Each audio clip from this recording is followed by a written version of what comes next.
people don't care about you as much as you care about them, and that's okay. Well, but also people don't care about you as much as you care about them caring about you. Wait, say that again. Yeah. People don't care about you as much as you care about them caring about you. Oh, okay. Yeah. Like the same way that people are like, oh no, I can't wear this shirt. I wore this shirt to the last time I saw this person 3 weeks ago. And it's like, that person doesn't know that. Just so you know, that person does not have a mental image of you in that shirt. Stop it. Like what pictures though? Yeah. I was photographed in this already. Damn it! I need another I need to get another one. I can't get on a video with the same shirt or hat, and it's like me. I got the same show up. Yeah, there was actually a paragraph that I fought for in my book that my editor wanted to take out, where because my book is about getting bullied in high school, and in it I talk about. I talk about how I was complicit in my bullying because I cared. I cared so much what they thought of me. And she was saying that that's victim blaming. And I'm like, no, that's explaining to people why you have the struggles that you have. It's understanding that it's a solution. Right. It's finding the root of the problem. It is removing the tumor. And so I do think that giving other people that power is one of the things that can make life so difficult for you. And when I say you, I don't mean you specifically. I mean everyone. Right. There was a moment where, and oh man, I cared so much about what people thought of me growing up. And there was a moment where, I'm walking with my best friend, and we're in St. Louis, and it is 2 degrees out. And I put on these those stupid band earmuffs. Yeah. I had a pair of them and I put them on, and he's like, you look ridiculous. And I go, you're not covering your ears in 2 degrees. You look ridiculous. I'm fine. Mm-hmm. And it was, and he just kind of gave me all right, sure.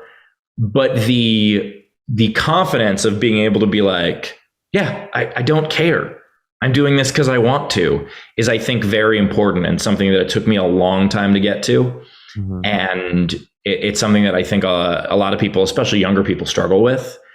You need whatever that boundary is, whether that boundary is, hey, asshole, I like this shirt, or that boundary is, I can't talk to anybody right now because I'm in my head and just give me a minute. Yeah. Whatever that boundary is, you need to be able to set that. How did you deal with, because I wouldn't believe that you were bullied because of the way that you handle people when you are on stage and own it. Yeah, it seeseems very easy for you to just, fuck off to a bully. Well, but Steve, I know you may not follow his comedy like I do, Mikey, but you're one of the quickest wits I've ever seen on stage. I wouldn't believe that you were bullied, but how did you kind of reconcile that? Or is the art of comedy a good outlet for you for what that is, that taking that power for yourself? Well, the confidence I have now came from being on stage. It's not something I had right away. It's something that, developed from the time I started doing improv when I was 13 until, I got to the point where I could regularly get laughs at will on stage. And it took a long time to get there. My smart mouth got me in trouble when I was a kid, partially because I've always had more of an adult sense of humor. When I say adult, I don't mean dirty. I mean I thought puns were funny. and that's something. Yeah, a good pun is I love it, but the 13-year-old doesn't. And so there's a story I tell in the book where I was so bad, where one of my bullies was the Regina George of our school, was named Scarlett. And there was this time where she confronted me because I had a crush on a friend of hers, who was this popular girl. Now, I didn't do anything about the crush. I just didn't hide it well because I was a dumb 13-year-old kid who would change the subject every time her name came up and then stare at my feet, real slick stuff. And so everybody knew I liked her. So Scarlett confronts me in the hall and just yells at me for 5 minutes. Just how I have the audacity to be an unpopular boy who liked a popular girl. basically one of these you shouldn't exist kind of things. And it was awful. And I was always quick, but the way I describe it is when you have a very fast computer but no files on the computer, what does that speed get you? Nothing. Mm-hmm. And when I was a kid, I was the youngest of 4. We didn't have cable. I was basically raised on like old movies. Mm-hmm. And so there's this moment where she finishes yelling at me, and it's like everyone's listening. A crowd had gathered, the standard high school movie trope is real.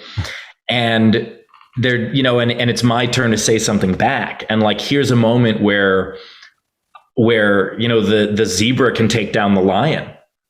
And I say to her, frankly, Scarlett, I don't give a damn. Which, as an adult, what a line. As a 13-year-old, absolutely not. Like, nobody heard me say that and was like, oh, you're gone with the wind, motherfucker. Like, there was no, you've been Vivian laid out. Like, it's just like, it wasn't that. It was just a bunch of people looked at me like, oh, it's the weird kid again, and then walked away.